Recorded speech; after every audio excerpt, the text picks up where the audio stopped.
Good morning. We're ready to call the board meeting to order. It is 10:01 a.m. on Thursday, January 23rd. Ms. Cicchetti, please call the roll. Okay. Good morning, everyone. Chairman Gaines, Here. Vice Chair Lieber. Here. Member Vasquez. Present. Member Schaefer. Present. Controller Cohen. Present. Wonderful. A quorum is present, and the board meeting is called to order. We'll start with the Pledge of Allegiance. And could I have Member Vasquez lead us in the pledge, please? Ready, begin. I pledge allegiance to the flag of the United States of America and to the republic for which stands one nation under God, indivisible, with liberty and justice for all.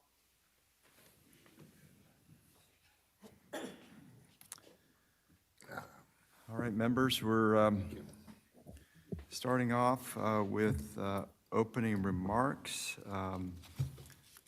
If you have any comments you'd like to make, and I'd like to start with Controller Cohen, Oh, thank you. if we could.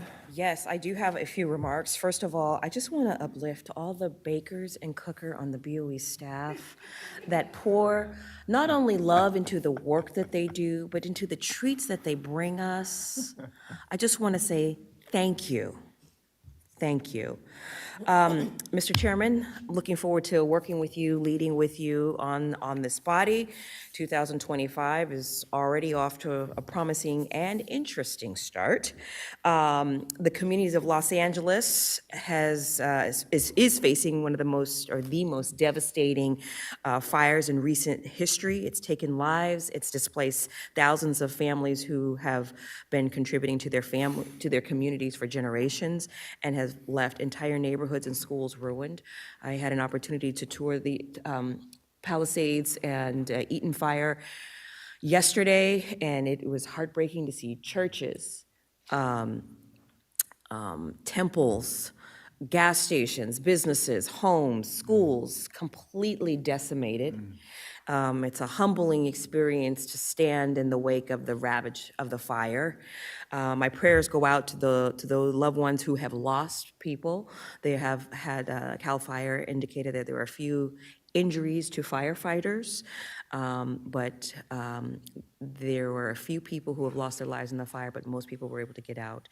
And it was in Altadena when community members were allowed to come back, and I had a chance to talk to a couple people who were just, I mean, it will move you to tears when you really see the devastation of it. And I want to also take a moment to recognize the first responders.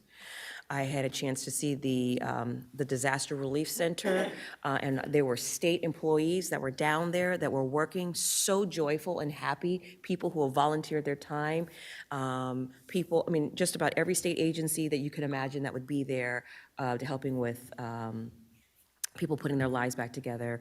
Also want to recognize there were representatives from FEMA, the Small Business Administration. So it was a center that I thought would have doom and gloom, but there was a sense of hope and an incredible sense of resiliency. It was nice to go to the children's corner and see the kids working on just art projects, just to express themselves. So our state is going to be in a busy rebuilding state, particularly our economy. We at the Board of Equalization know the importance of property taxes and how that directly affects fire districts and school districts.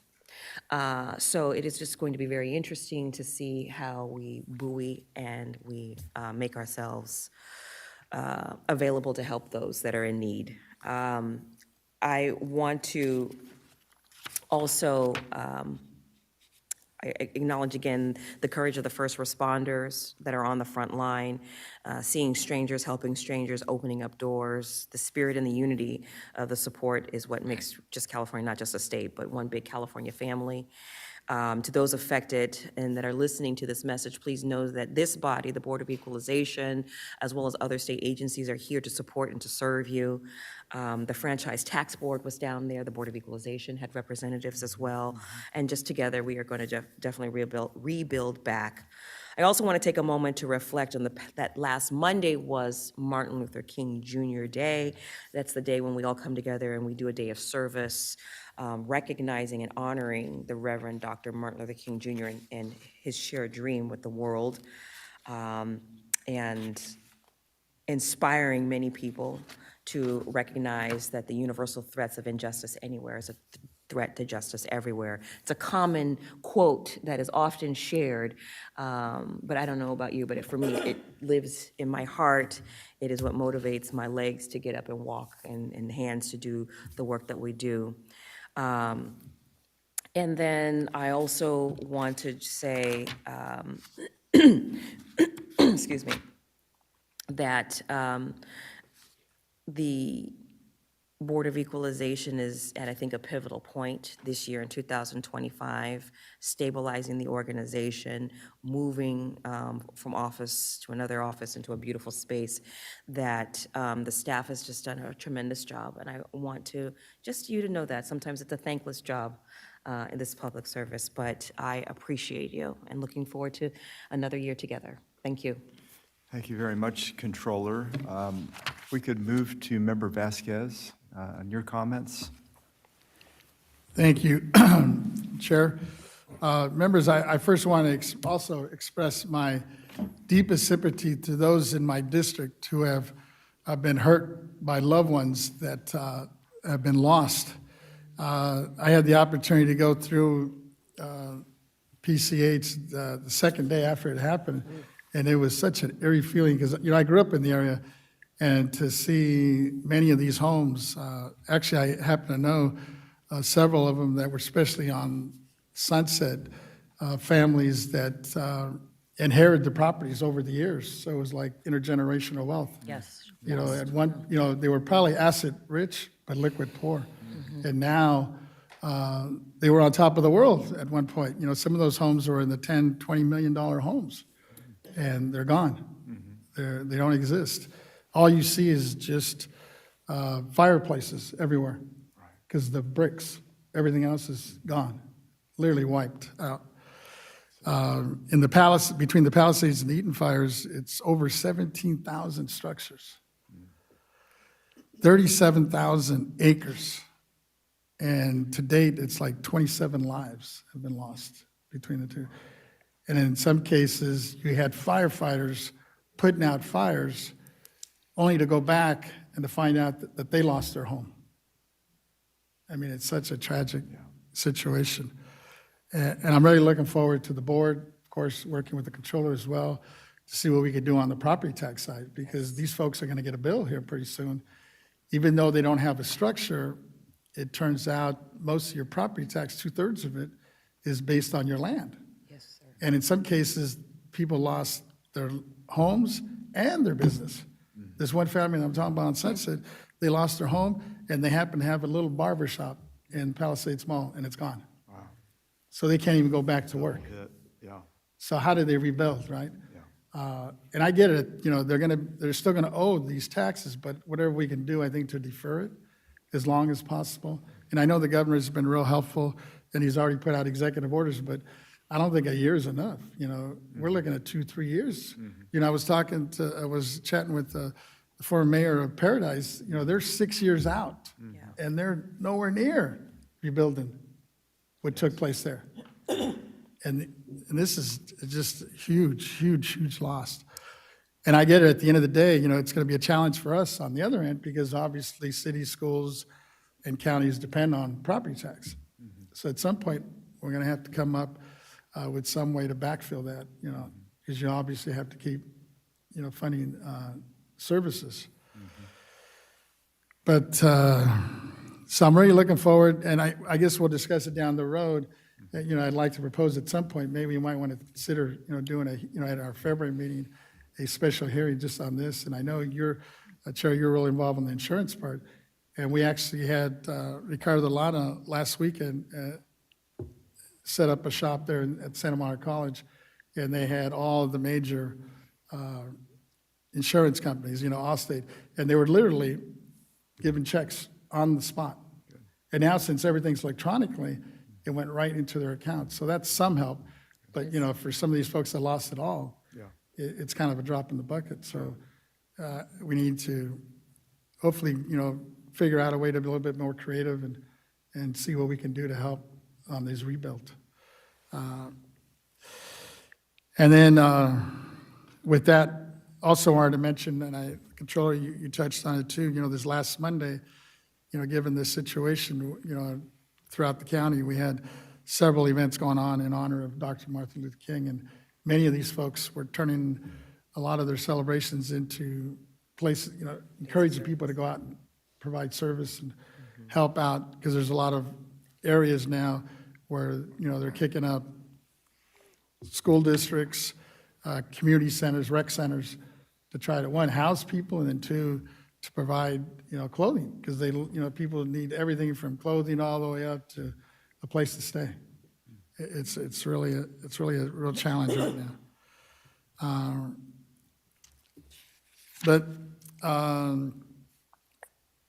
did we want to do adjournments now or later? I know that we were trying to dedicate at the end to a special adjournment, and I'm Yeah, if going you've- to ask you, Mr. If Chair. you've got, yeah, we had a special one at the end, so if you have one now, that would probably be the right time. Okay.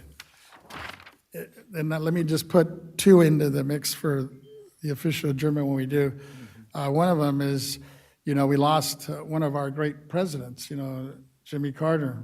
And as I look at his history, as the 39th president, he did, in 2002, he was able to receive the Nobel Peace Prize. And I got involved a lot with, I didn't really know much about Habitat for Humanity until after he passed away. And as I look at it, how his 4-year term, to me, I think he had such an impact after he left the White House, especially with Habitat for Humanity.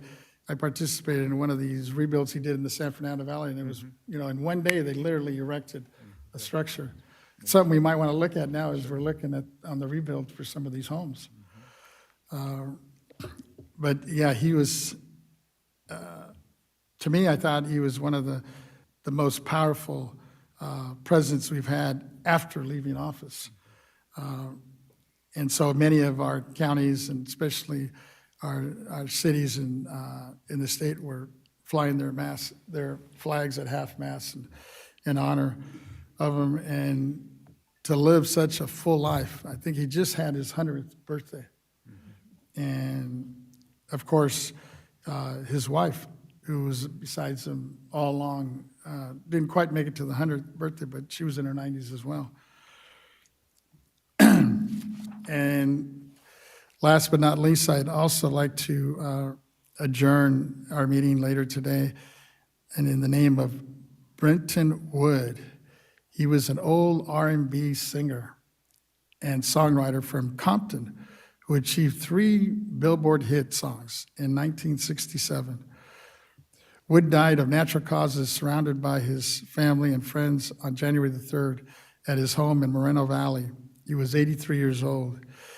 He had hit songs that included the Oogum Boogum Song and Give Me a Little Sign and Baby You Got It. He founded 2 record labels, companies during his time, and actually had quite a bit of an influence on many of the LA Latino artists back in the day. He played in clubs and circuits throughout California, Mexico, and Arizona for decades, and also performed on cruises and festivals with several popular Chicano bands. He was born Alfred Jesse Smith on July 26, 1941, in Louisiana, and his family relocated to San Pedro when he was 3. He graduated from Compton High School in my district and attended Compton College and took on the stage name that he kind of used from one of our communities in LA County, Brentwood, as he renamed himself as Brent Wood's musical legacy has endured for many, many years. He'll be sorely missed. And with that, I'll turn it back to Chair Gaines. Vice Chair Lieber? Thank you. Well, I'll be very brief, mostly because there are no words to really express our empathy and our concern for everyone who has gone through these terrible fires. And sadly, I think it's very much the future of California, is that this will be continuing. And so how do we look at shaping policy around the climate realities that we're faced with? But I was so saddened and really impressed, if I can use that word, to see what can happen and how a world city can have major swaths of it just incinerated really overnight. It's so shocking. Some of the things that I've been thinking about are obviously the recovery for people, their insurance situation, the situation for people who have received non-renewals and didn't have insurance, the effect on affordable housing going forward. When 17,000 structures are just incinerated, it creates tremendous pressure on affordable housing. And I've been thinking very much about the caregiving workers who were the gardeners, the home care workers, the other workers who are dependent on those local economies and are now in many cases out of a place to live and out of work for the foreseeable future. And sometimes also carrying the burden of being undocumented workers at the same time, so not eligible for many forms of for help. And as you mentioned, the downstream impact on schools and public services. I think that this is really going to shape our work here and the work that goes on in the legislature over the next year and beyond. And I had a number of contacts from people that I've worked with overseas and actually from some of the Syrian, Afghan, and other refugees. And their image, they know that I'm from California, and their image of California is LA. And so they were very concerned. But LA is really a shining beacon to the rest of the world. And it's something that we've just got to fight for. And I know now that there is, over the past couple days, significant fires in each of our districts. Nothing like the initial fires in LA, but it's something that we're going to have to put a full court press on during this year and work with the governor and work with our agencies to make sure that everyone is taken care of, including the most vulnerable individuals who are already experiencing homelessness and have now been displaced from services and et cetera. And in particular, those undocumented workers that our communities in California cannot do without. And how do we help and help to provide for them in their new realities that they're dealing with? So thank you very much, Mr. Chair. Yeah, thank you, Vice Chair Lieber. Member Schaefer? Thank you very much, Mr. Chair. We celebrated in San Diego Martin Luther King's birthday last week with a wonderful dinner at the Midway Museum, which is a huge ship parked in San Diego Harbor. They had a lovely dinner and a number of speakers, and I was proud to be a group of about 200 attending. San Diego has been having fires this week at Rancho Bernardo, at Poway. It's been, so we are true that we're all being affected. And This Week magazine has nothing but LA disaster on the cover, so we are certainly getting national attention for our problem. And my heart goes out to my colleague, former Chair Tony Vasquez, who represents 100% of the problems in LA and is, challenged and doing an outstanding job, and I appreciate that. I always mention a couple of birthdays. Today is the birthday of John Hancock, who was the first person to sign the Declaration of Independence, and it's also the birthday of Captain Chesley Sullenberger, who was 74, who was on the famous airplane that crashed in New York Harbor, as you remember, a number of years ago. I'm very, very proud of Assessor Prang, who is the Los Angeles assessor, as you know. He has a challenge unlike any other assessor in the nation. He's up to it. He's has extra outlets with extra people providing the materials. I guess you may have heard that Governor Gavin Newsom has waived the penalties for late payments for anybody affected by the disaster through 2026. I would ask only that Assessor Prang be proactive and not wait for all the people that are affected to actually request a reduction, because under the Revenue and Taxation Code, when there is a disaster, he can initiate the process without getting an application. And there are so many people affected who no longer have their computers, they no longer have their office, they would have to go to a public library somewhere to communicate with the assessor's office, and he knows what's going on. He can just automatically process immediate reductions of all the property that's been affected, and I'm sure he's up to that and will proceed with that. And we have a very unique role to play, and we're going to be vigilant, and I'm proud that we're here and we're able to help. Thank you. Great. Thank you very much, Member Schaefer. And I'd like to just take a moment and recognize Martin Luther King and our celebration of his life. And I really believe that he was God's agent of change for America with regards to civil rights. And I would hope our nation would continue every day of our lives with the battle that he fought, and that we would continue to be vigilant in terms of civil rights for all Americans. Secondly, regarding the fires in Southern California, they've just been horrible, heartbreaking tragedy for our state. As Member Vasquez mentioned, 27 lives lost, and maybe more. I don't think we know for sure.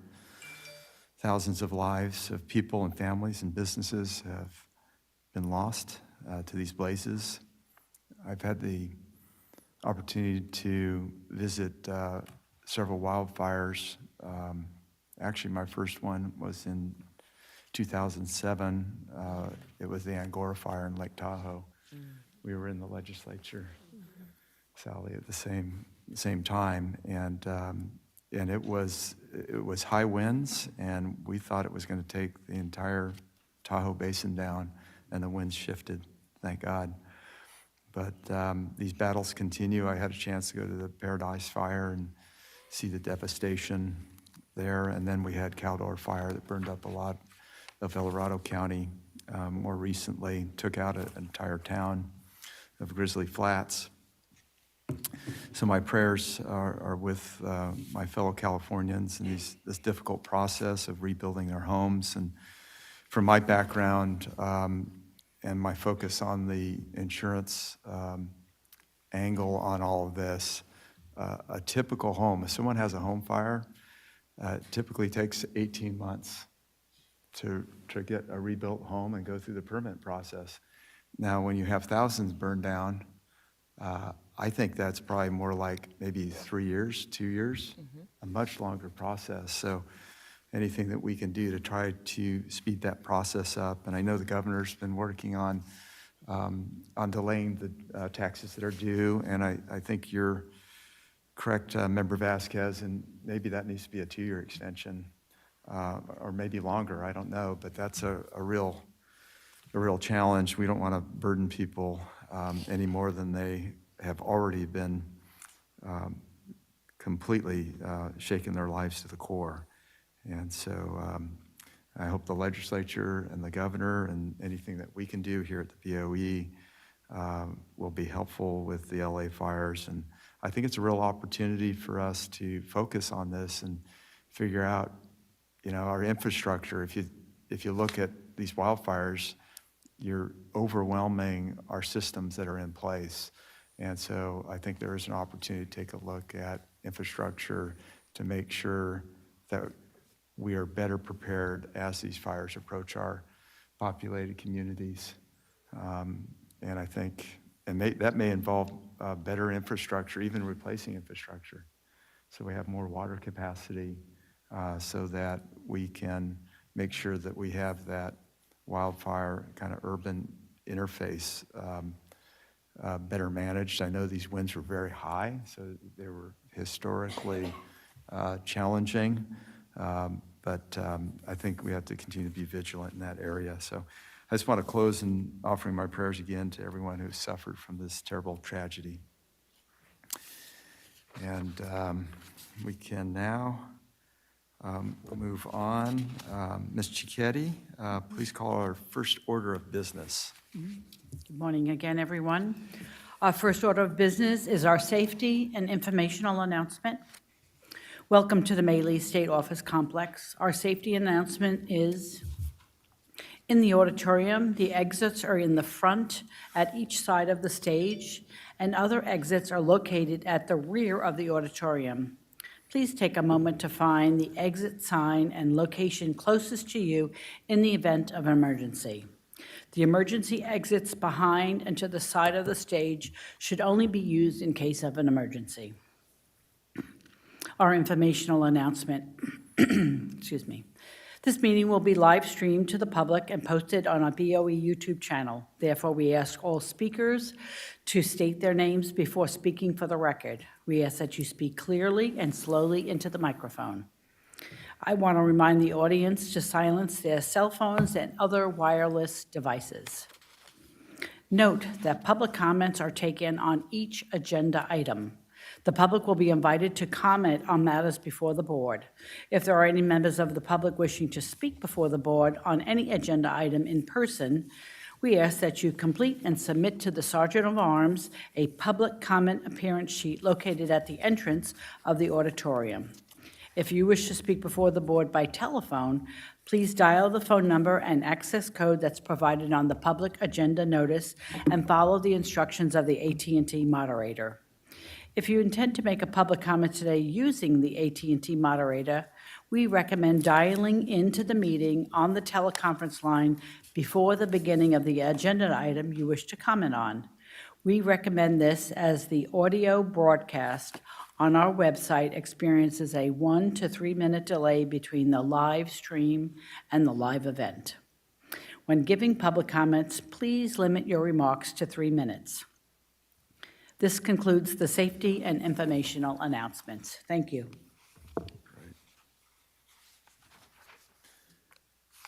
Okay, so, okay, I guess we go to the moderator at this point. Is that correct? Could call item number 1. Oh, yeah, I'm sorry. Item number 1, public comment on matters not on the agenda. Persons who wish to address the Board of Equalization regarding items not on the agenda may do so under this item. Please note that the board cannot act on items not on the agenda. However, the board can schedule issues raised by the public for consideration at future meetings. When giving your public comment, please limit your remarks to 3 minutes.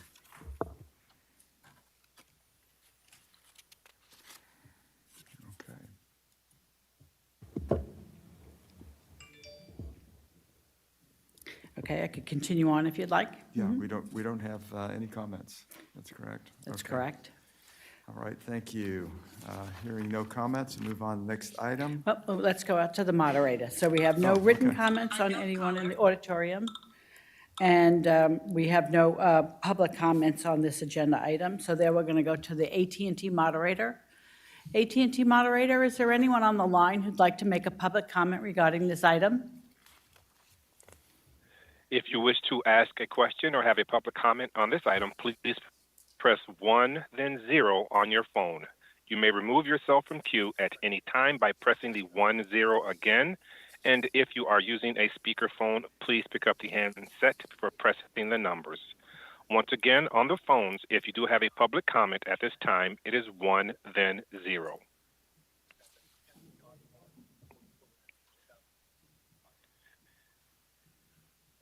And we have no lines in queue. Great. Thank you, moderator. Hearing no comments, we'll move on to the next item. Tax program matters, item number 2, Southern California Edison Company. And approval to publish summary decision under Revenue and Taxation Code for Section 40 for previously decided petition for reassessment of the 2024 unitary value. This item is being presented by Ms. Wilkman. Thank Members? you. Oh, go ahead. Thank you. Sorry. Sorry. Thank you, and good morning, Chairman Gaines and honorable members of the board. For the record, I am Sarah Wilkman, an appeals attorney for the board. As you recall, the case before you today was previously decided by the board in December 2024. Under Revenue and Taxation Code Section 40, the board is required to adopt a written decision for each case in which the amount in controversy exceeds $500,000 in tax. Consistent with these requirements, I have prepared for your consideration a draft non-precedential written decision memorializing the actions that the board took in December. If adopted, the decision would be published to the BOE's website to fulfill the board's obligations under Section 40, allowing for transparency and memorialization of the board's decision. Accordingly, at this time, staff recommends the board adopt the non-precedential Section 40 written decision prepared for Southern California Edison Company. I'm happy to answer any questions you may have. Members, are there any questions on this issue? Questions? All right. Do we have a motion? So moved. Second, okay, thank you.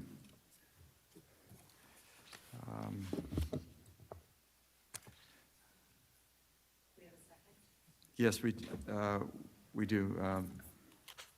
Member Lieber, Vice Chair Lieber, thank you. Okay.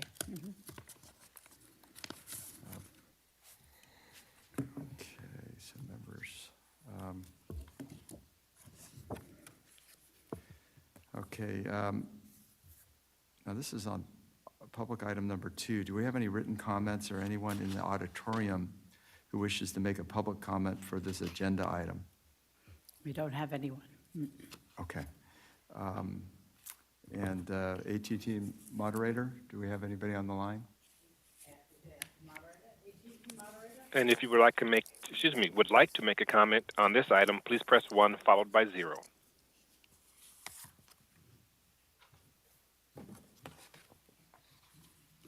And we have no lines in queue. Great. Thank you, moderator. Members, is there any discussion? Well, you know what? I might as well ask a question. I have had enough time to think of one now. I was wondering if there are any substantive differences between the proposed published summary decision and last year's summary, in which the board affirmed the adoption of the unitary values. Thank you for that question. So as the issues in contention were fairly similar, you'll see a lot of substantive similarities, but certainly the decision for 2024 is based on the numbers and specific intentions. I believe there are a couple of items of smaller importance that were new in terms of evidence that were discussed, but largely similar to your point. Okay, all right. All right, Mr. Chair, I think we're ready to call the vote. Oh, that's great. Wonderful. Thank you. Any other comments? I guess we're okay. Member Vasquez has made a motion to approve public comment on item number 2. Publication of the written decision. Publication of the written decision. Okay, thank you. And we have a second with Vice Chair Lieber. Ms. Cicchetti, please call the roll. Chairman Gaines, Aye. Vice Chair Lieber, Aye. Member Vasquez, Aye. Member Schaefer, Aye? Controller Cohen. Aye. All right, the motion passes. Thank you, members. Item number 3, CVIN LLC, property tax appeal, non-appearance adjudicatory. No parties are required to appear. Contribution disclosure forms are required under Government Code Section 15626. The Chief of the Board Proceedings Division has received completed contribution disclosure forms from all parties, agents, and participants for this matter. All board members indicated that their records disclose no disqualifying contributions from these taxpayers, parties, their agents, or participants. Chief of Board Proceedings provided the board member offices with an ex parte memorandum listing all parties, agents, and participants to ensure no ex parte violations. No violations have been disclosed. Ms. Wilkman, the appeals attorney, is presenting this matter. Please proceed. Thank you, and good morning again, Chairman Gaines and honorable members of the board. Again, for the record, I am Sarah Wilkman, the appeals attorney assigned to this case. In this case before you, the parties have waived their appearances before the board and have asked that the board adopt the agreement of the parties to resolve the case. The agreement is consistent with the confidential written record. And so, consistent with that, at this time, the appeals attorney is recommending that the board adopt the agreement of the parties, thereby negating the board-adopted escaped assessment from January 23, 2024. And consistent with that, I ask for your adoption of the parties' agreement. All right, thank you. Members, would anybody like to make a motion on this item? So moved. Second? All right, Member Vasquez. Member Schaefer. Okay. Public comment on item number 3. We do not have any written comments, and no one in the auditorium wishes to make a public comment on this agenda item. Therefore, let's go to the AT&T moderator. AT&T moderator, please let us know if anyone on the telephone line would like to make a public comment regarding this item. And if anyone on the phones would like to make a public comment regarding this item, please press 1, then 0 at this time.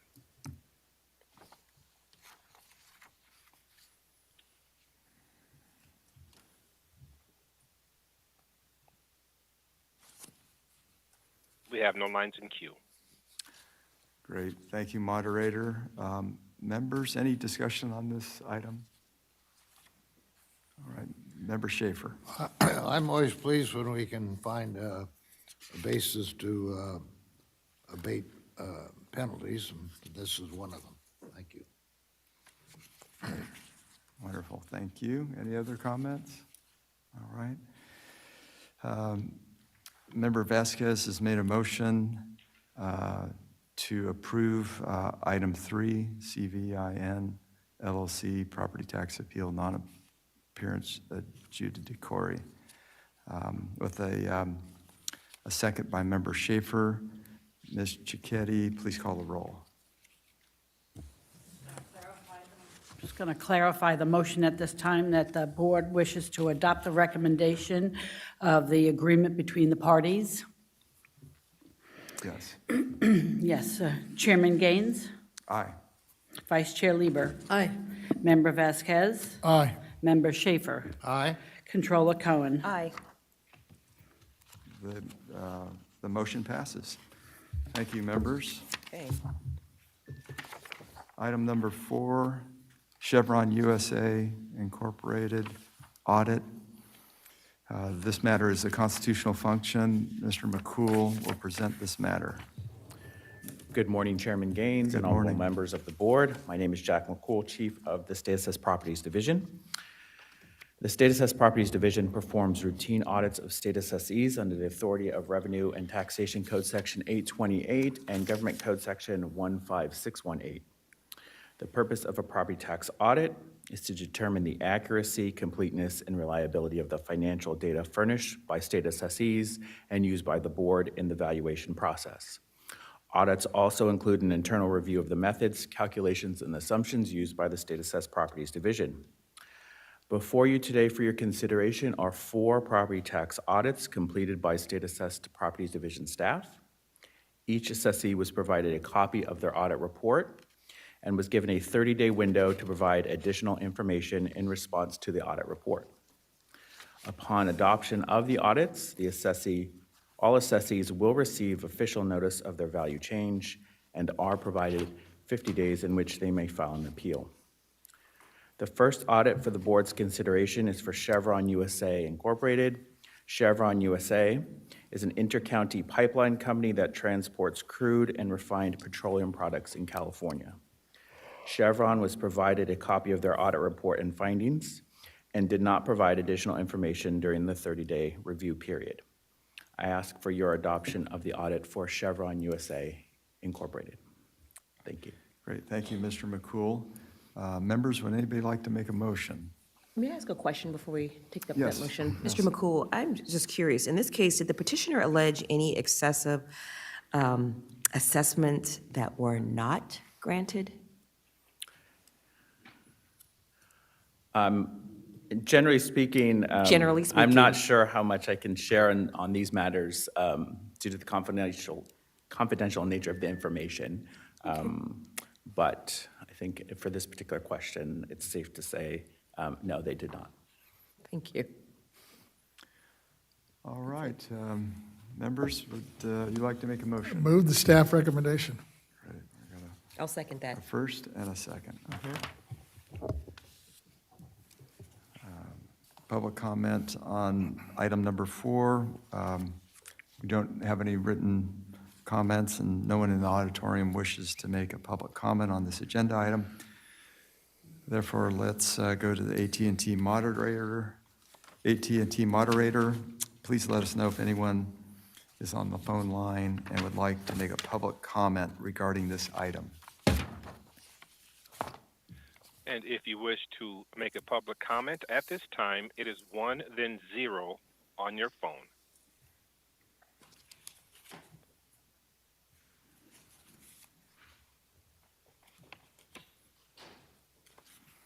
And there are no lines in queue. All right, great. Thank you, moderator. Member Vasquez has made a motion to approve the audit of Chevron USA with Controller Cohen seconding.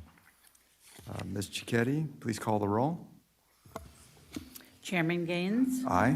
Vice Chair Lieber, Aye. Member Vasquez, Aye. Member Schaefer, Aye. Controller Cohen. Aye. The motion passes. Thank you, members. Item 5, Mariposa Energy LLC audit. This matter is a constitutional function. Mr. McCool will present. Thank you, Chairman Gaines. The next audit is for Mariposa Energy LLC. Mariposa is a 196 megawatt power plant located in Alameda County. They were provided a copy of their audit report and findings. Mariposa did provide additional information to SAPD staff during the 30-day review period, and staff made minor adjustments to our findings. I ask for your adoption of the audit for Mariposa Energy LLC. Thank you, Mr. McCool. Members, would anyone like to make a motion on this item? I so move. Okay. Member Schaefer? I'll second that motion.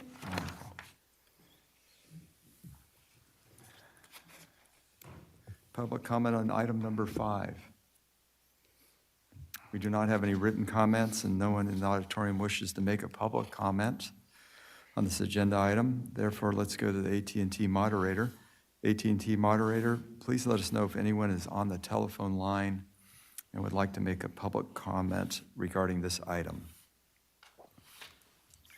And again, on the phones, if you wish to make a public comment at this time, please press 1, then 0.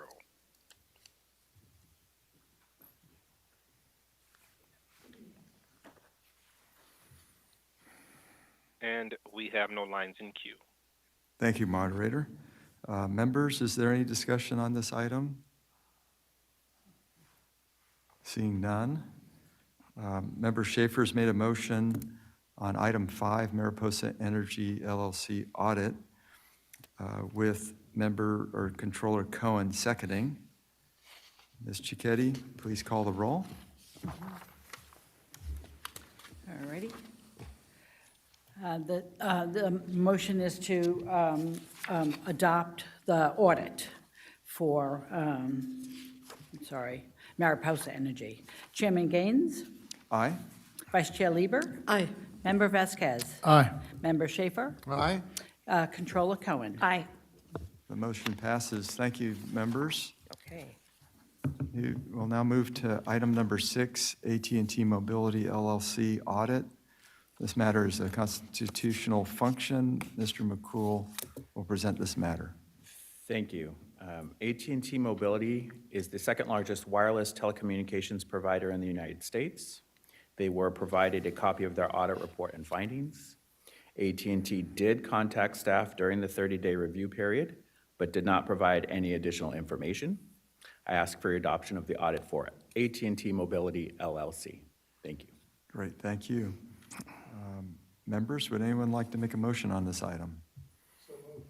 Okay, I'll second that motion. wonderful. So we have a motion and a second. Public comment on item number 6. We do not have any written comments, and no one in the auditorium wishes to make a public comment on this agenda item. Therefore, let's go to AT&T moderator. AT&T moderator, please let us know if anyone is on the telephone line would like to make a public comment regarding this item. And on the telephones, if you have a public comment on this item, please press 1, then 0.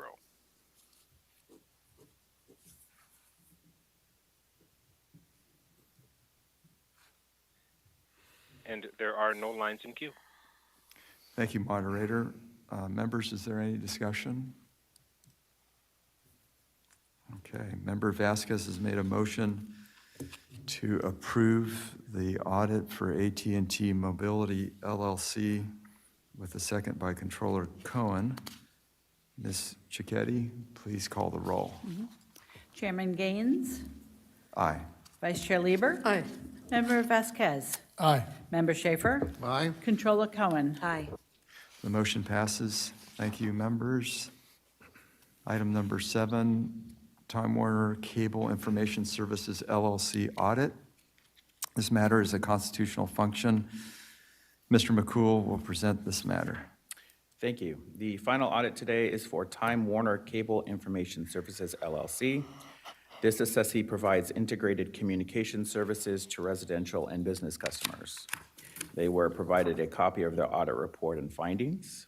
They did not provide additional information to staff during the 30-day review period. I ask for your adoption of the audit for Time Warner Cable Information Services. Thank you. Thank you, Mr. McCool.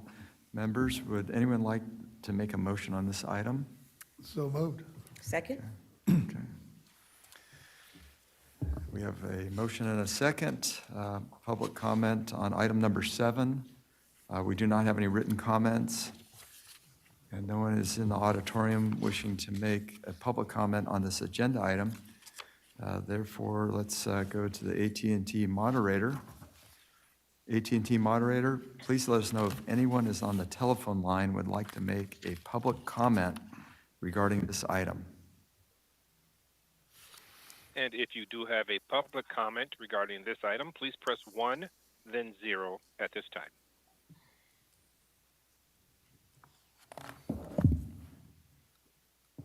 And we have no lines in queue. Thank you, moderator. Members, is there any discussion? Seeing none. Member Vasquez has made a motion to approve the audit of Time Warner Cable Information Services with Controller Cohen seconding. Ms. Cicchetti, please call the roll. Chairman Gaines. Aye. Vice Chair Lieber. Aye. Member Vasquez. Aye. Member Schaefer. Aye. Controller Cohen. Aye. The motion passes. Thank you, members. Item number 8, State Assessed Property Board Role Changes. This matter is a constitutional function. Contribution disclosure forms are not required pursuant to Government Code Section 15626.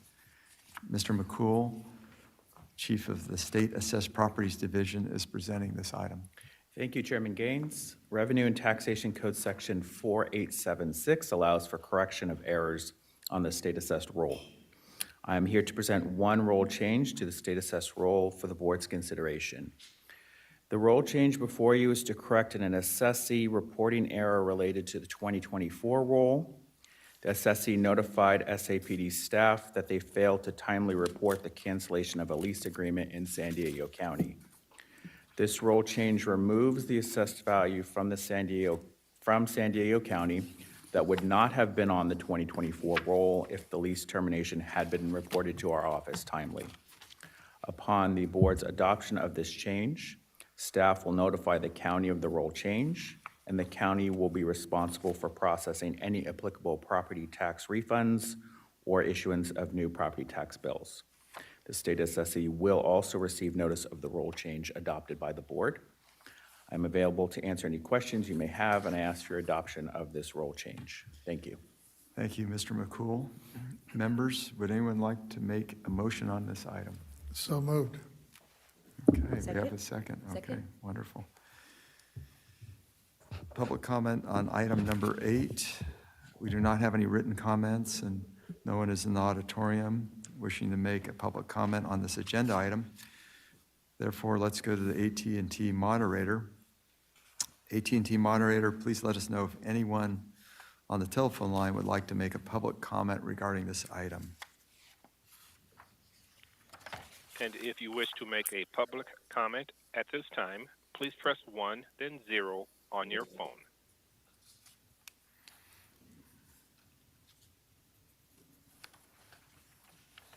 There are no lines in queue.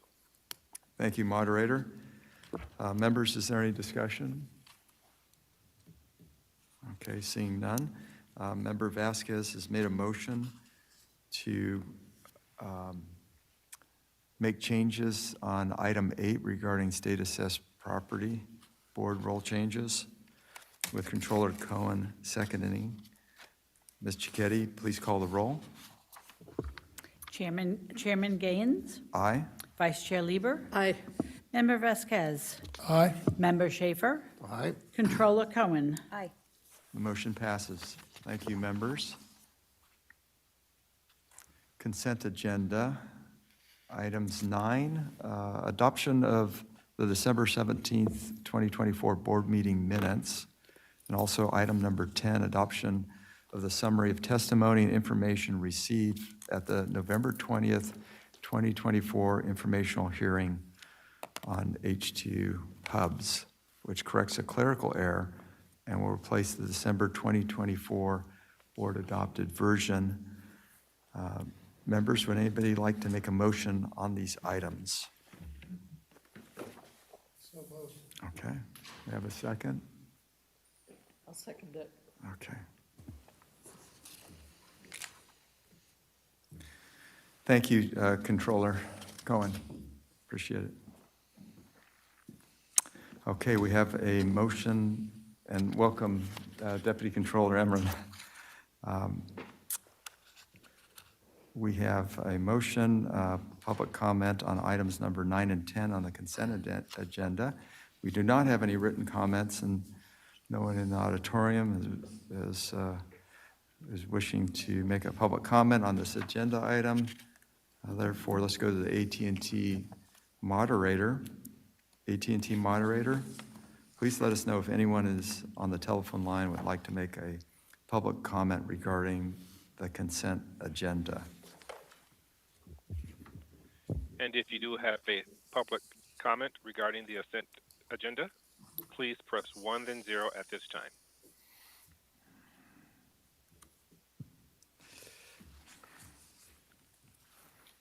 And there are no lines in queue. Please continue. Thank you, moderator. Members, is there any discussion on this item?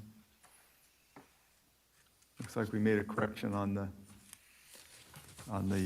H2 hubs. Yes, yeah.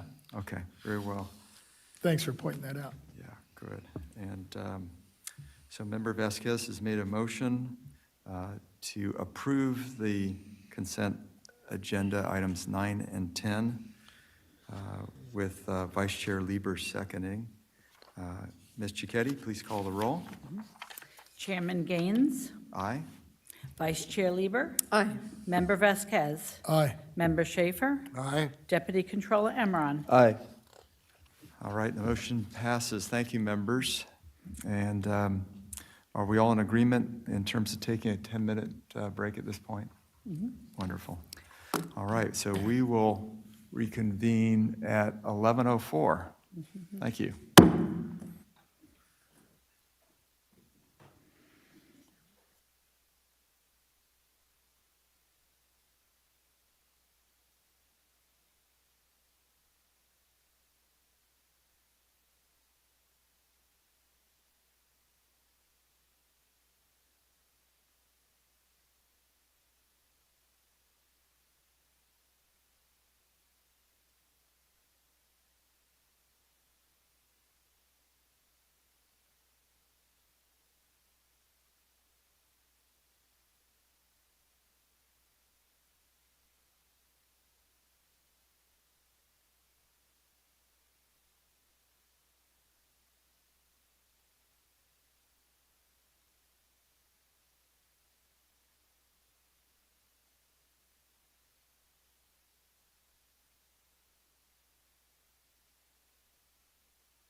Two good ones.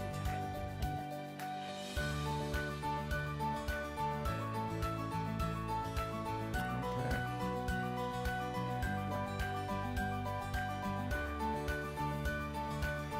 Okay, members, the next item is board member matters.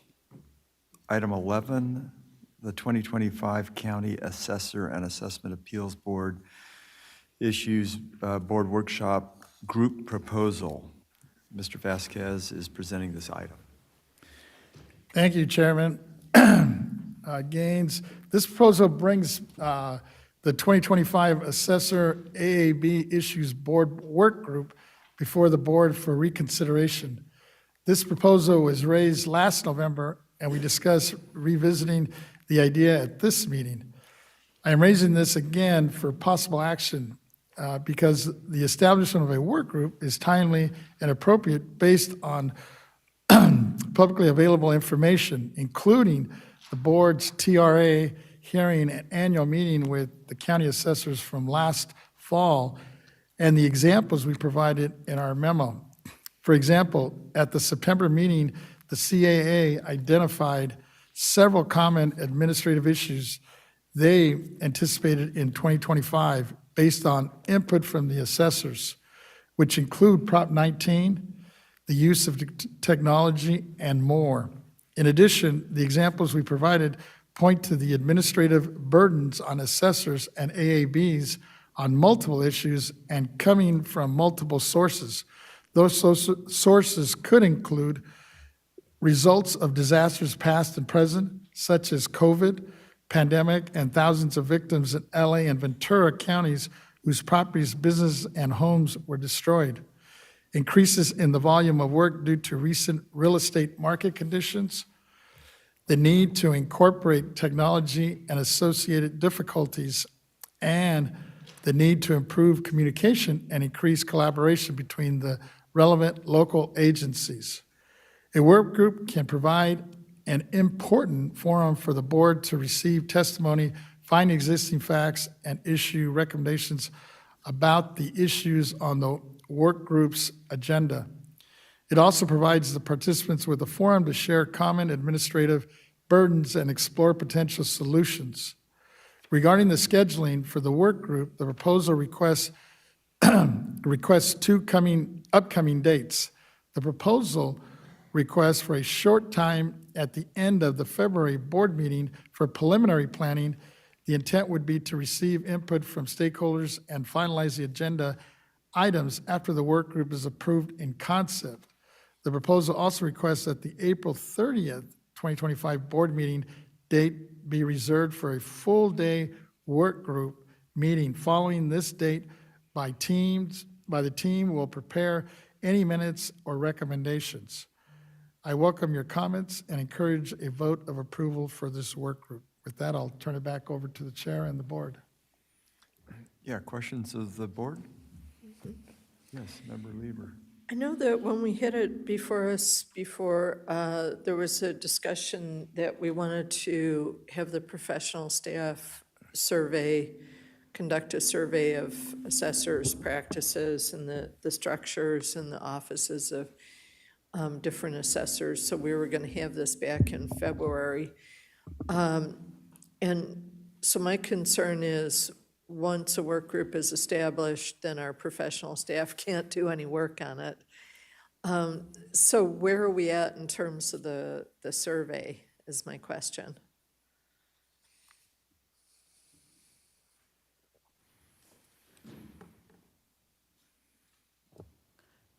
Good morning, Yvette Stowers, Executive Director. Thank you for that question, Vice Chair Lieber. Yes, at the November meeting, I was instructed to do a survey of the other county officials to get a better understanding on what type of issues that they may be experiencing. In December, the team prepared a very nice survey, and we had a discussion about who should we send a survey to. Initially, the thought was to send a survey to the various associations and ask them to send it to their members.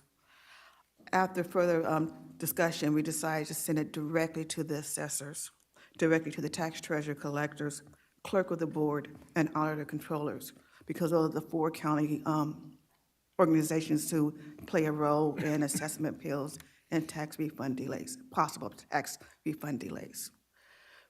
We also decided not to send out the survey right in the middle of the holiday season because it was the holiday season, which is bad timing. When we were ready to send it out, guess what happened?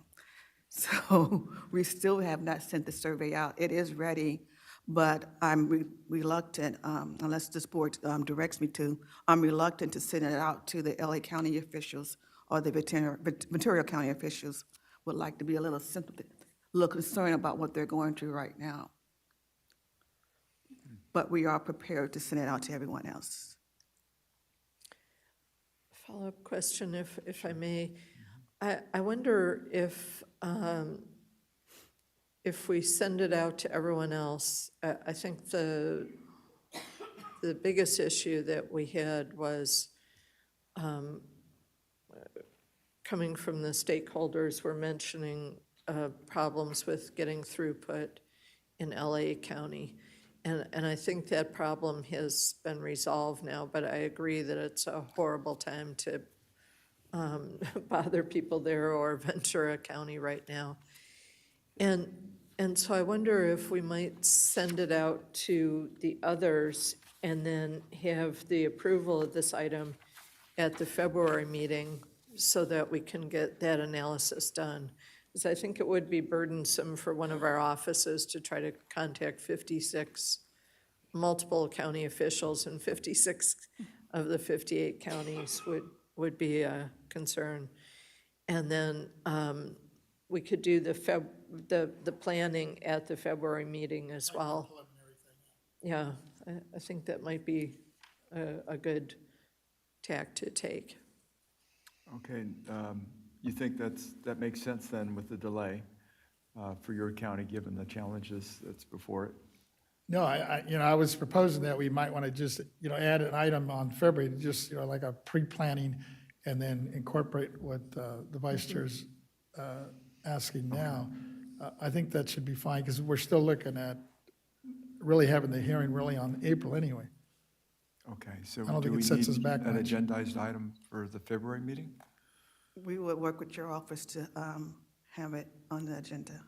Okay, great. And do we need a motion? We don't need a motion. Is it understood, I guess? We don't need a motion. Okay. We would just make sure that when we prepare the agenda for the February meeting, we will include survey results and potential planning for a board work group. Yeah, it could just be like a preliminary item Yeah, okay, to just kind of pre-plan a little bit moving forward. sure. Excellent. That's great. So, questions? Yeah, Member Schaefer.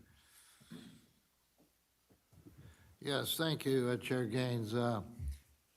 I'm not excited about the term work group. It just seems to be suddenly creating a lot more activity, and we don't have a time estimate. I'd like to have an estimate of 30 minutes or 90 minutes discussion or something, so we are not open walking into something unlimited. Second comment I have, that this is a very difficult time to impose upon the county assessor of LA County. He's got 100 new pressures on him, and so I wouldn't be in favor of anything that's trying to talk him when he's really very busy. And then third of all, we do talk to our assessors at our annual luncheon, and we do individually visit with our county assessors. I have 5. I think the chair has a couple of dozen or so. I talk to them personally, And the but I vice can chair. also send a letter individually to each assessor saying, this is the issue that's on my mind, and I'd like your input on it within 10 days. Please call me if you have any problem responding in writing within 10 days. I would think Member Vasquez could sort of think about having us get the assessor's input that way as being, I think, a little more effective than going to what we propose as a unlimited work group. I'm very skeptical of those being a tool that invades what other planning we're trying to do. Thank you. Thank you. Let's give Member Vasquez an opportunity to. Yes, yeah, I was thinking along the same lines, and I did have a conversation with my assessor, Jeff Prang, just a couple of days ago, specifically about this issue in light of his workload, and he said he was good, he was flexible.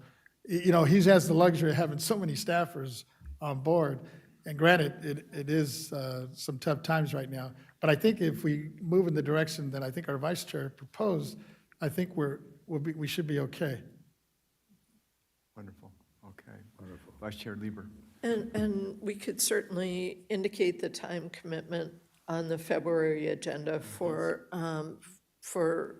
hearing about response to the survey instrument, and then also for the pre-planning. So I think, given everything, that would probably work out the best. Wonderful. Yeah, I think any one of us are entitled, as a matter of courtesy to our office, to have 15 minutes or 30 minutes if there's something important we want to discuss. And so I would defer to Mr. Vasquez on his interest here, but I want to be respectful of all our time.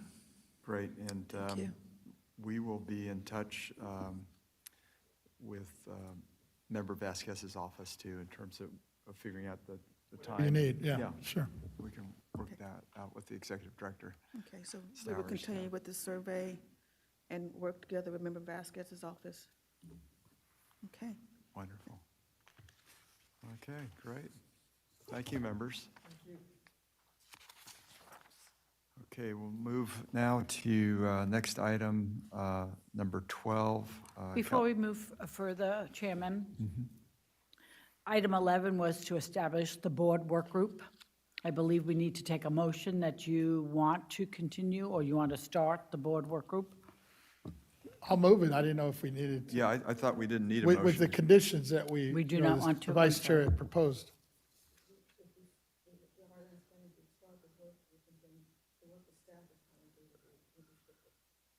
I stand corrected. I apologize. I thought it was understood, but whichever way you want to do it, I'm good. It's my understanding that if we were to vote on a board work group, then the work that my staff is trying to do would be restricted. So the goal is for us to complete the survey and report it back out to you and continue to work with your office. And then at the February meeting, we could discuss the survey results. And then at that time, the board can make a decision if the board has a desire to move forward with the work group. Fine. That's great. Thank you, Executive Director Stowers. Chairman Gaines, can I ask a question? It's about 4 weeks, maybe 5 weeks for the survey. Do you think that's enough time to get everyone's input? And then in the past, when you've sent out surveys, what's the feedback? Is it like over 50% of assessors reply, or? It's going to be about 50%, and this is a large group. Is it We kind had- of widespread throughout It's the wide, state? yeah, we're doing, like I said, we're doing the audit controller, the treasurer, the tax collector, and the clerks of the board, all parties that play a role when it comes to assessment appeals and refunds. So we can get the survey out, and we'll do a gentle reminder to them. And then if there's not enough responses as the February meeting comes up, I will let the Member Vasquez know, and of course, the chair, and if we have to make adjustments, we can. That'd be great. And if you can let them know, we're going to have a little bit of a pre-planning in February. If they want to come give some public input, that'd be great too. Thank you. Okay, I will do that, yes. Wonderful. Thank you, Ms. Stowers.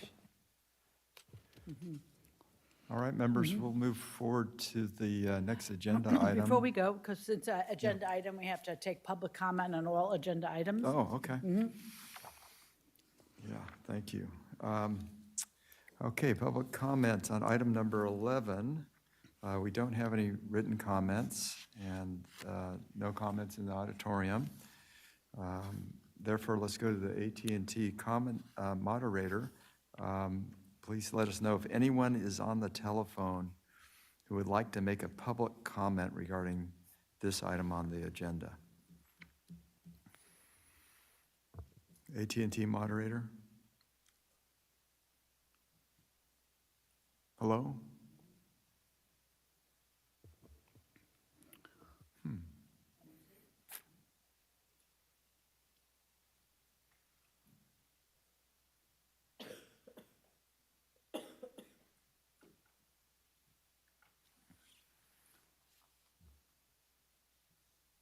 Are we waiting for a comment? Yeah, we're waiting for the AT&T moderator. Yes, we're waiting for the moderator to chime in. Hold on one second, please. I heard a cough. That was me, Mr. Schaefer.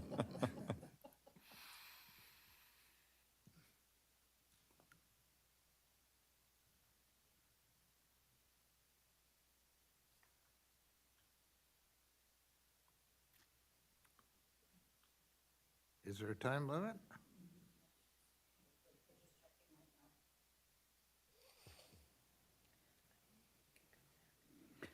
Let's come back and continue on, and we could come back and circle back with the Okay. AT&T moderator. Mhm. Okay.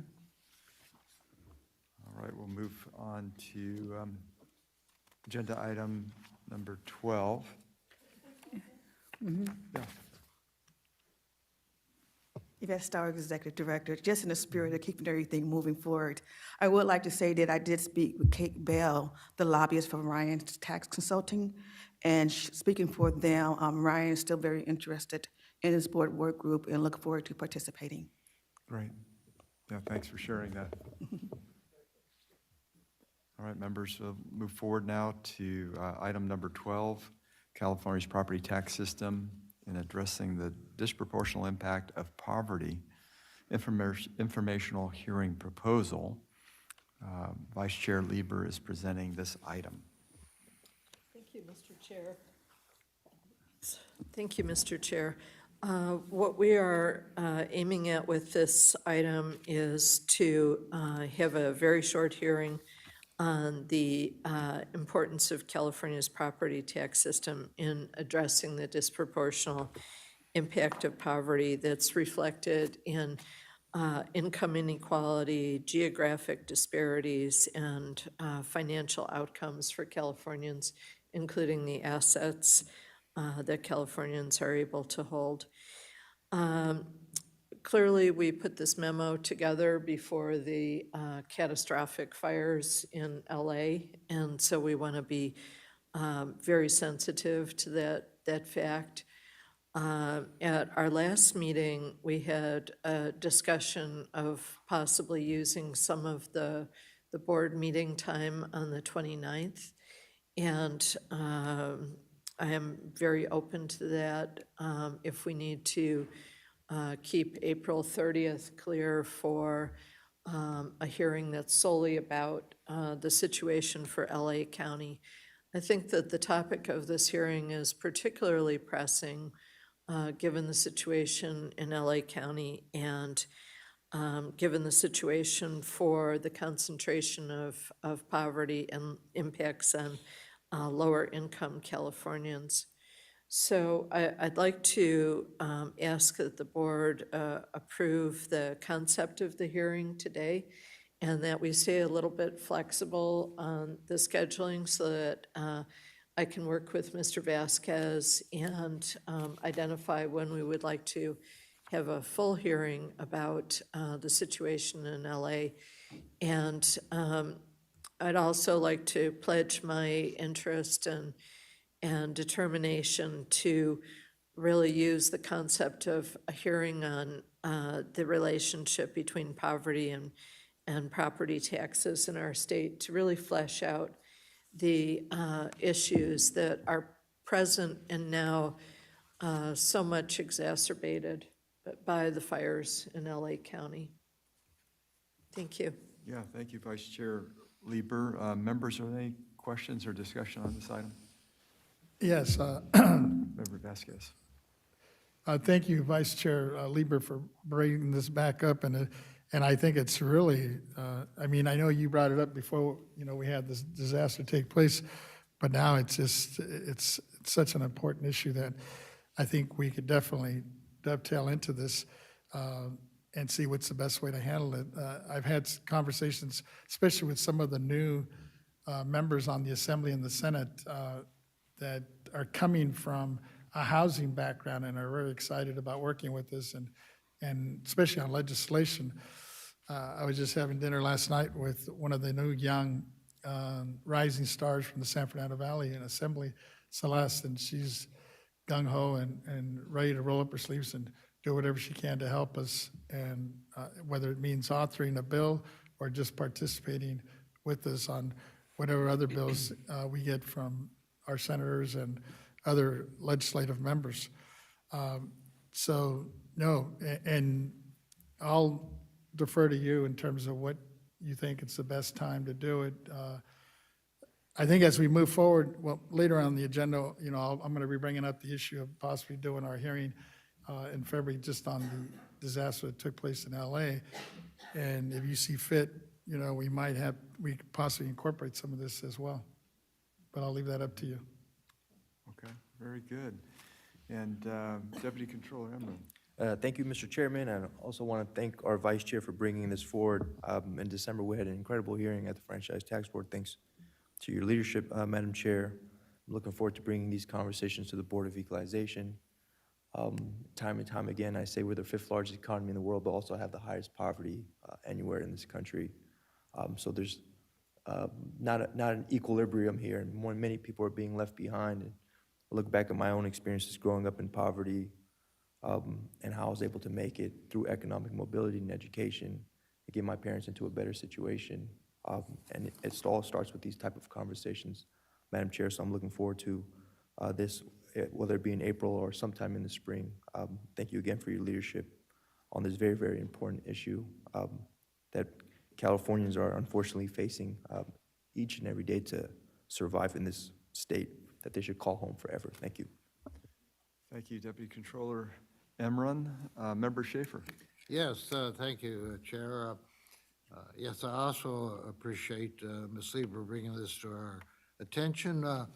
I'm all for discussions and possible actions on these topics, but sometimes they involved a interesting and necessary and intelligent witness or two, and the meeting goes on for an hour of listening to other people talk, and I'm here not to listen to other people talk as much as I am to listen to my colleagues' evaluations on things, and I'm a little fearful of unlimited audience participation, so that's why I bring up the idea for time estimates, and because I respect each of our times, not just my own I'm speaking about. And so while I do favor the topic here, I'm all for having appropriate time estimate limitations and to not be involving outside speakers without our consent. Thank you. All right. Vice Chair Lieber, would you like to make a motion? Yes, I'd like to move that we approve the concept of the informational hearing on the importance of California's property tax system in addressing the disproportional impact of poverty in California, and that we bring this back at the February meeting for the specific date planning. And at that time, we can look at the 29th or the 30th. And I'm making this motion with the commitment to work with Mr. Vasquez to make sure that we have the relevance to the situation in LA County fully fleshed out. So I'll that's, second that. thank you. All right, great, wonderful. So we have a motion and we have a second. Let's now go to public comment, if we could, on item number 12. We don't have any written comments. Mr. Gaines, to do a Yes. little bit of housekeeping. Sure. Let's go to the AT&T moderator for both item 11 and 12. Okay, thank you. And thank you. If you do have a public comment at this time, please press 1, then 0 on your phone.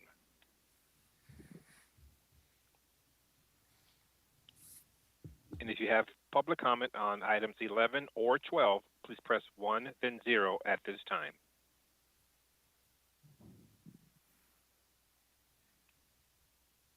We have no lines in queue, and I would like to apologize to the board. I did have technical difficulties with my telephone. It's all right, we're all caught up. Thank you, moderator, appreciate it. Members, is there any further discussion? Okay.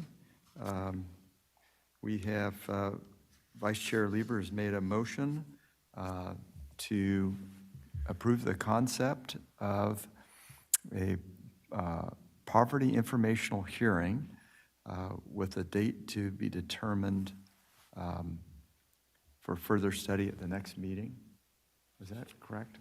That's getting very close. Okay. So my motion is to approve the concept of a hearing on the impact of California's property tax system in addressing disproportional impact. And that we bring the item back at the February meeting. And I think that we will have a solid proposal of the exact date at that time Great, thank you. And we had a second from Mr. Schaefer. from Member Schaefer. Thank you. Ms. Cicchetti, please call the roll. Chairman Gaines, Aye? Vice Chair Lieber, Aye. Member Vasquez, Aye. Member Schaefer, Aye. Deputy Controller Emron. Aye. The motion passes. The next item is item 13, the 2025 Legislative Concepts Board discussion. Mr. Vasquez is presenting this item. Thank you, Chairman Gaines. Today, we are at the beginning of the 2025-2026 legislative session, and the deadline for bill introduction is in February. As stated in the memo provided with this item, I believe it would be helpful to share bill concepts which the members are interested in supporting or otherwise bringing attention to. This item does not request specific action on any of the legislative concepts raised in the memo, but merely raises them for discussion. Number one, property tax incentives to construct affordable housing. According to LAO, a bottom-tier home in California is about 32% more expensive than a mid-tier home in the rest of the U.S. In addition, the annual household income needed to qualify for a mortgage for a bottom-tier home was 40% higher than the state's median household income. Consequently, the market can be prohibitively expensive for first-time home buyers who are more likely to purchase these lower-tier homes. Legislative solutions to provide incentives to developers of smaller homes which are restricted to first-time home buyers could help these buyers to enter the market. For example, my understanding is the Assemblymember Corey Jackson, may be working on a bill to provide CEQA exemptions for and a property tax deferral to developers for such construction. In light of our hearing in Santa Monica last year on affordable housing, focusing on construction incentives for housing targeted to first-time homebuyers strikes me as an innovative strategy to address this problem. Number two, increasing transparency and direct accountability in taxpayer appeals. Prior to 2018, the board was responsible for hearing certain taxpayer appeals, a responsibility which provided a level of transparency and direct accountability for decisions because the appeals were heard directly by elected officials. Since the passage of AB 102, taxpayer appeals generally are handled by the Office of Tax and Appeals, OTA. Appeals are heard by panels of appointed officials who are not directly accountable to the state's taxpayers. Under current law, the government code limits the board's authority to hear, determine, decide, or take any other action with respect to an appeal or matters for which those powers were transferred OTA.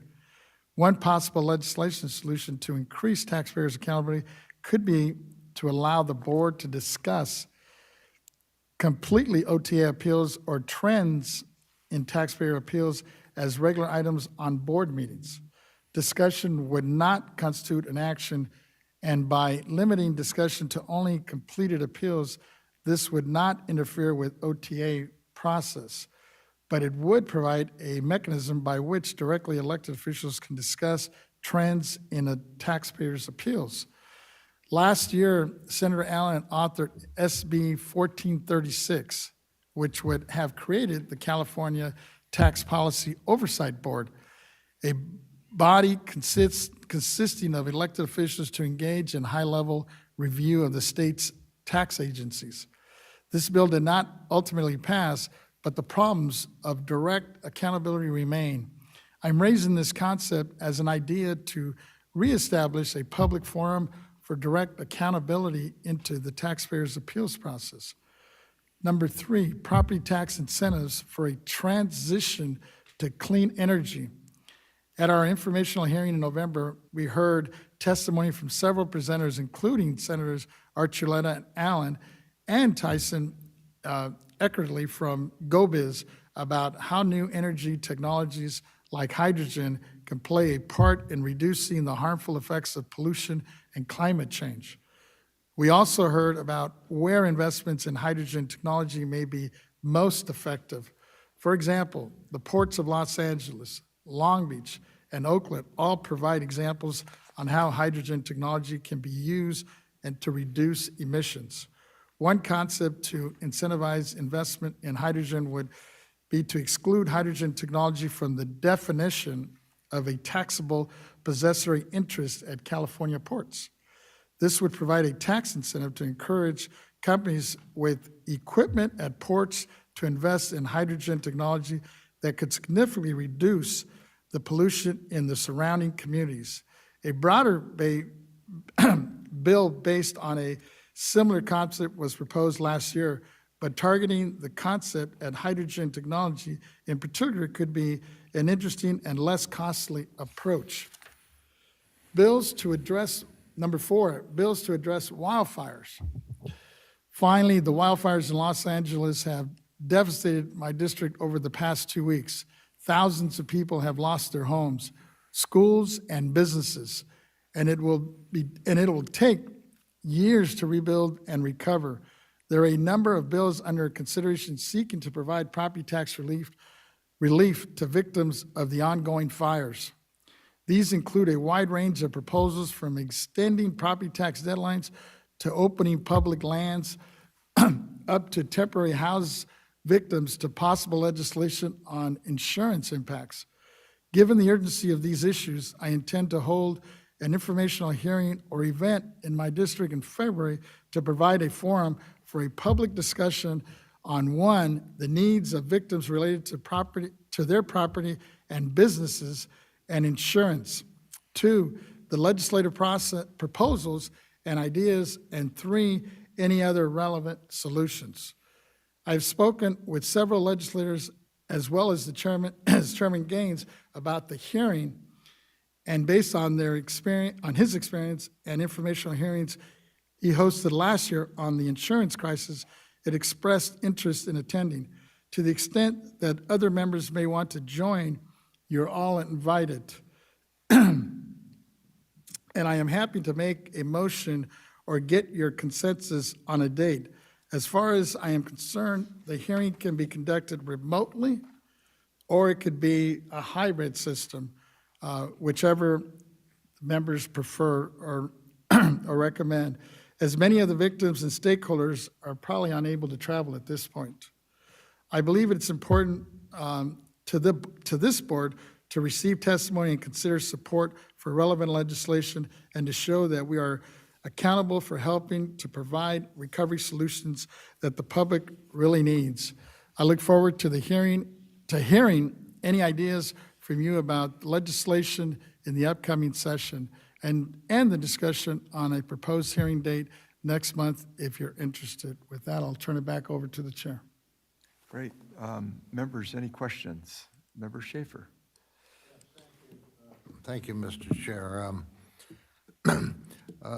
Member Vasquez, I would like to have proposals as detailed as this. If you could have sent something out to us without violating Bagley-Keene, just mentioning in general principles this issue and that issue that you want to bring up, so we'd have a chance to do a little research into it ourselves.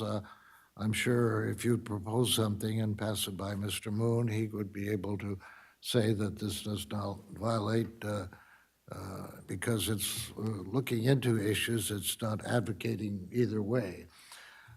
Also, Senator Allen, who you've mentioned several times, is a well-known candidate to replace you next year when your position is up and you're retiring from it.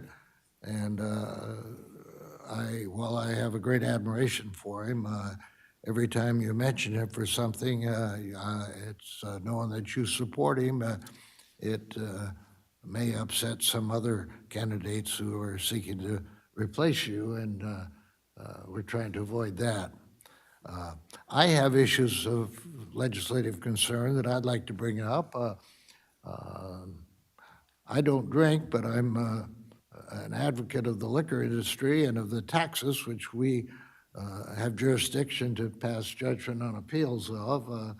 I'm interested in increasing those taxes, and I note that the state of Ohio has authorized funeral homes to have a limited liquor license to serve liquor, or at least wine, to toast the dearly departed at their events. And I think we should encourage that in California too, and that may be something of a legislative nature.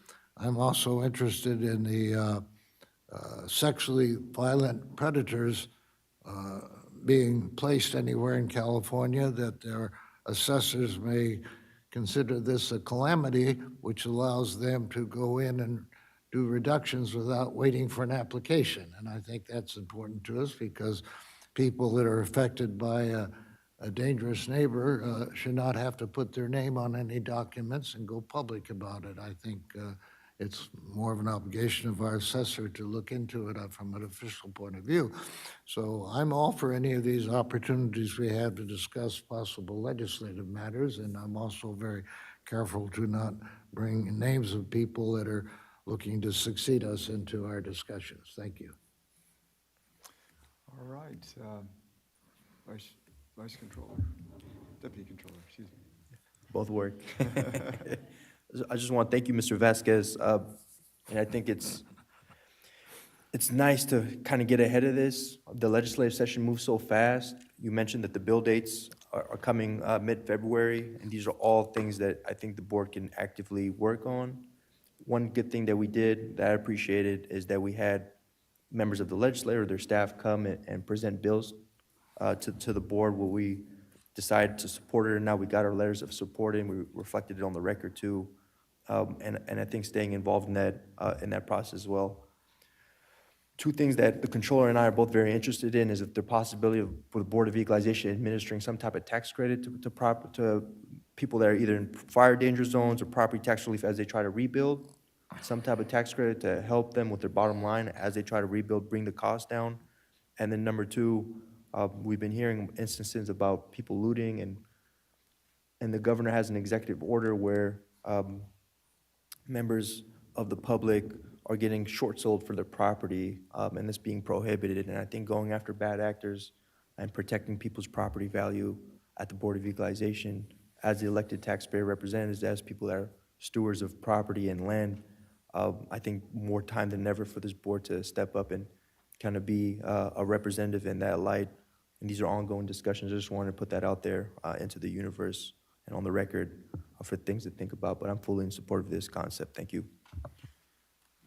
Wonderful, great comments, and I think Vice Chair Lieber, did you have some comments? I saw or- Mr. Moon approaching, so.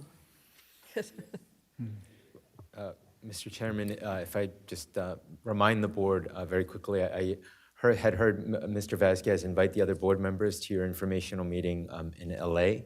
And as you know, if there's more than 2 board members present at that informational hearing, it would be then subject to Bagley-Keene, which means it essentially becomes an official meeting of the board, in which case there are a lot of requirements, and I'm not sure that staff would be able to do that in February. Okay. I have a question for Mr. Moon. Yes, go ahead, Member Schaefer.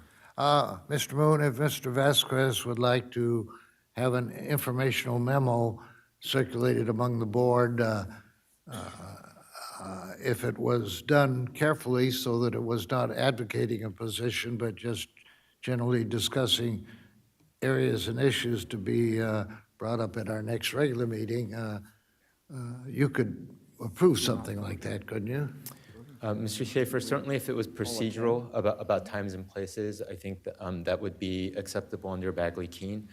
After the meeting, after the information has been presented and discussed and taken in at the hearing, it would certainly be okay to circulate a memo summarizing that information. There may be an issue if such information was disseminated prior to a meeting, because one of the requirements of Bagley-Keene is that the board members are subject to all the rules whenever they're receiving any type of deliberative information or information that they may deliberate on, and that may qualify as that. Sure. If we could go back to Member Vasquez, I think you had some comments. Just a quick question. And I was just proposing this locally, because I'm not sure this place is available for a second date. So I was going to ask staff, in February, that we already have a scheduled board meeting, and I know we don't have control of this room. That's why I had proposed that. But if this is available, I don't mind. It's not probably right. That's Yvette what I was kind of Stowers, fearing. Executive Director. Our next scheduled meeting is February 19th here at the Maley Complex, and it's not available for a second day. That's what I was kind of making that assumption. Yeah, and we do not have the capacity to do a additional board meeting in February where all members will be participating. But in listening to Mr. Moon, if it's just two of us, then it's perfect, right? Now, that was my question as well, through the chair. If the board right now picks, okay, Mr. Vasquez is going to participate, and if we pick one other member, like, for example, the chairman or the vice chair, does that suffice? If we agree right now that two of the members of the five will be participating, does that violate Bagley-Keene, or is that okay?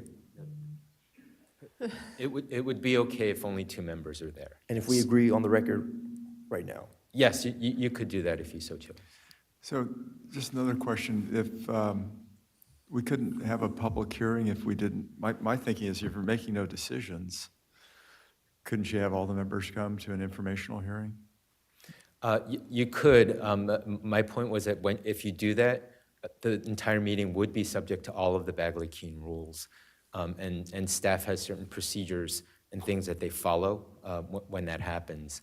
And But so, if you're not taking a vote on anything and it's just informational in nature, why would that be the case? yeah, it's still because Bagley-Keene covers any meeting that you're receiving information or deliberating or have the potential to have information given to you that you would consider for even future decision making. Okay, if nothing was given to us prior to the hearing and it was a public hearing and everything was discussed within the public hearing, it was properly noticed for people to participate, we wouldn't be any different than a member of the public coming to hear it. If there's no vote, I'm just curious as to why. Yeah, why is it so restrictive in that sense? Yeah, it is restrictive. And so the difference would be because you're an elected official with the potential to decide certain matters, information we don't about decide. which. We're not Yeah, deciding.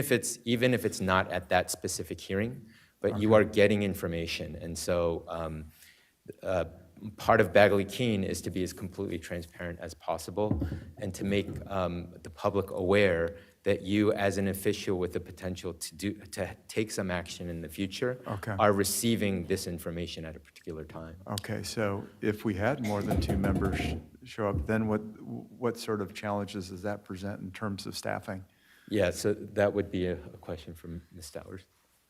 Sorry, Member Vasquez, I'm just trying to get clarity. I think it's a good question. Yeah, I thought, since we don't take action, you could just Yeah. do the public, for example. yeah.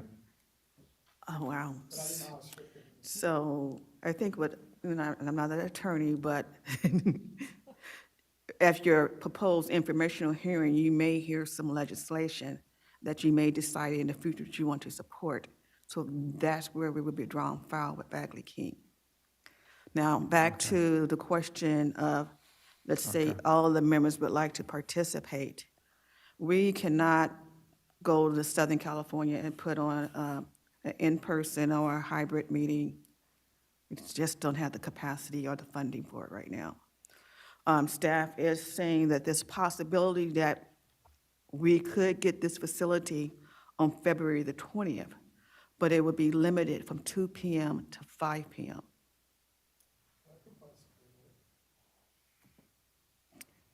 The facility appears to be available. We just need to check with our technology partners. So then we could maybe strictly just have the stakeholders pretty much just testify. We would try to limit our discussion, so we allow that to happen. But it would. Because we give us 3 hours, basically.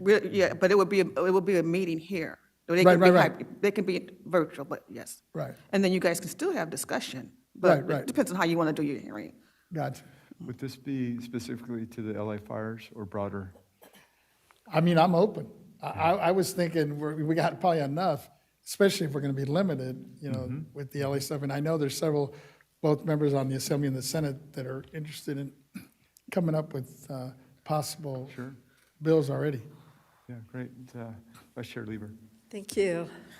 Well, I'll just say a couple of things before our executive officer comes back with more information. So this agenda item is noticed as a discussion of legislative concepts. So I'd be kind of leery of taking action to designate people to participate in a hearing in LA, and I think it overcomplicates what the member is trying to do. But that's a great offer from staff, that 3 hours on the 19th, if 20th. or 20th, whatever the date is, the date before our meeting. And when the time is right, I'd like to get back to the agenda item because I have things to say about that, but our executive officer, through the chair, if I may suggest that we take her comments first, and then I'd love to come back to the actual item. Okay, I'm just confirming with legal right now. Did we cover everything? We covered Bagley King. I think Vice Chair Lieber is raising the point that we're talking possibly about taking a vote on an informational hearing and who will be the participants, but that's not duly noticed on the agenda. I will ask legal counsel if we have any flexibility with that item.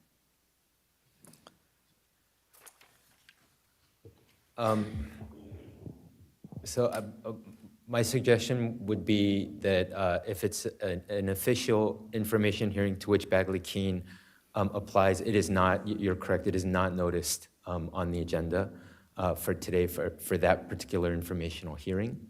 And so you would not be able to take that vote. Okay, but we Question? could call for an emergency meeting too. Don't we have the authority to do that, Yeah, to speed the process up? and Yeah, I agendize don't, something? yeah, I don't believe that you could call an emergency meeting now and then take a vote immediately. So, Okay, yeah. all right. So we have to agendize it for February? Correct. Okay, and then have this discussion then? The vote, yes. Okay. The informational hearing could proceed Yeah, in LA if with you were- 2 members? Yes, you could do that. You could Okay. proceed with an informational hearing sponsored by Mr. Vasquez with just 2 members, correct. Okay. Vice Chair Lieber, I'm sorry, I was trying to get some more clarity. Well, I think I'll stir up some more mud in the water here, then it'll be really clear. So Mr. Vasquez's options right now are to go ahead with his hearing as he planned in LA, and up to one other person from the board could come and participate. And then it won't be a quorum of the board who are participating there, so it wouldn't trigger all the regulations for an official meeting of the board that would cause a lot of things to happen. And then would it be possible for Mr. Vasquez to request, not within this item that's about legislation concepts, but to request an item for the February meeting, should the meeting be front-loaded with an extra 3 hours the day before? He could request that at any time before the February meeting. Am I correct about thinking about that?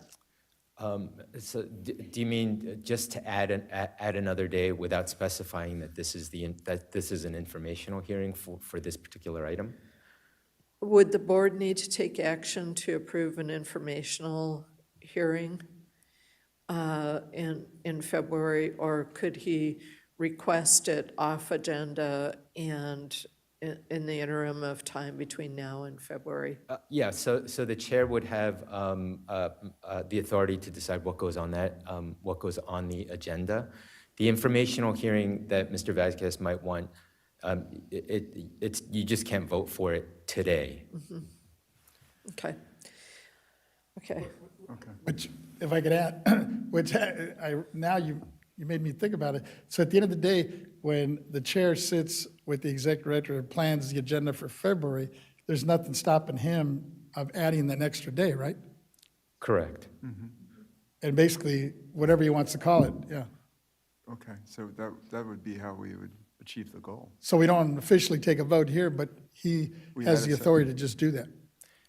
Yeah, so he could call a second day, assuming, of Second course, day. all of the data is available, et cetera, assuming Yes, all of the okay. logistics work. You could call a There you go. second day, and you could That's how you get around it. agendize a discussion on whether to vote for, to have an additional information hearing at some point in the future. Okay, but could you have the hearing, though? From my The extra day would understanding, be it for the seems hearing. like we should be able to have the ability for Member Vasquez to submit an agenda item discussing the topic matter. And then the chair will have the privilege of approving it. And as we plan our agenda, we will see, does it fall on the first day, February 19th, or the second day, February 20th, between the hours of 2 and 5. And we would know that very soon, because I do believe we have an agenda planning meeting coming up. Okay, very good. Great, so let's work on that. So if you can submit a memo to us, you know the process, that'd be great. Yeah, okay, good. Vice Chair Lieber. Thank you. So I want to kind of pull us back into this, this item, if I may. And on the question of whether or not to approve specific concepts, I'd like to leave it a little more open, and members all have their priorities about what they'd like to see and bring forward in terms of bills. One issue that is a concept that appeals to me, so I'll be requesting to bring it forward as we did last year, was Senator Sayarto's bill dealing with bankruptcy. And I think that's going to be especially salient this year, unfortunately. And I'd like to see what changes they've made to the bill in terms of a funding structure within it.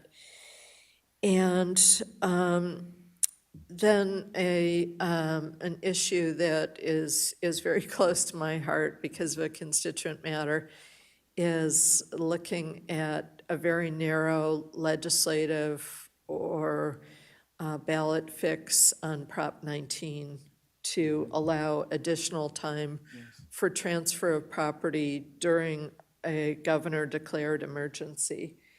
And so I'd like to bring some concepts back around that. But I'm very open on affordable housing items, and I think we're going to have plenty to work from for this year. So I'd just like to say that I don't want to vote on a certain specific set of concepts today, but I think we know what our general interest areas are, and we'll be able to bring forward legislation and hopefully some authors to comment on those as well. And then we're going to have the governor's extraordinary session dealing with the fires, and there may be measures in that session that we'd like to bring up as well. So that's kind of where I'm at on the item here. Thank Okay. you. Okay, wonderful. We've got some additional comments by Deputy Controller Emron. I and think Member Schaefer. my questions were cleared up, Chairman Gaines, and I'll be looking forward to both days in February. Thank you. Great, thank you. Member Schaefer. Yes, thank you, Chair. Speaking as somebody who lives 500 or 600 miles away, I would like us to all agree if we're going to have a second day at any time. I have 6 or 7 meds I deal with every day, and when I do a second day, I do the hotel routine, and I might attend a second day virtually instead, because I sort of have a habit of attending one solid day. We can tinker with the one solid day. We could start the meeting 15 minutes earlier because I have no problem being here at 9:45. We can legally have a 30-minute lunch hour instead of a 60-minute if we're trying to get more done in a day, and we can go into later. My airplane home is at either 5 or at 7 p.m., and I'm perfectly open to taking the late plane. So I would like to know if it's only a matter of an extra hour or two, we might sort of be able to tamper with day one. I'm big on day one and not so big on day two. Thank you. Thank you, Member Schaefer, and I think we can, looking at Executive Director Stowers in terms of potentially making accommodations for you. Thank you, If in Member fact we have a second day, I think Thank you. that's the Yes. direction we're headed We can in. definitely accommodate the second day while you participate virtual. As far as starting early or shortening the lunch or working past 5 o'clock, that would be against my staff rank and file rules. Oh. Yeah, okay. Well, I find that we generally finish up by 4 o'clock, so I think there's quite often an extra. The members may finish at 4 o'clock, but staff is still here after 4 o'clock Yeah, to shut down, and it takes them an hour or so. I appreciate everything they do, yes. Thank you. Great. Vice Chair Lieber? You're good, okay. So I appreciate the comments by Vice Chair Lieber in terms of, I want to make sure it's broad in terms of our ability to look at informational hearings and the subject matter. I know there has to be a nexus, and so we have to make sure we're living by that. But just looking at the summary here, I'm not sure we need board action. I just want to look to Member Vasquez in terms of whether we need a motion or we've had discussion and have an idea of how we're proceeding. I'm feeling there's a consensus. I think we're good, unless Yeah. everybody's nodding their head, so. Okay. And, I'll work with your office after so we could Yes, move this thing. absolutely. Wonderful. Thank Unless you. the exec director thinks we need a motion, I think we're good, right? We're good. Okay, Ms. Cicchetti, are we okay? I know we've got public comment we need to look at. Item, let's Okay. just do that, and then we could recess for lunch. Okay, great, thank you. Public comment on item 13. We don't have any written, nor do we have anybody in the auditorium who wishes to make public comment on this agenda item. Therefore, let's go to the AT&T moderator. AT&T moderator, please let us know if anyone on the telephone would like to make a public comment regarding this item on the agenda. And if you would like to make a public comment from the phones at this time, please press 1, then 0.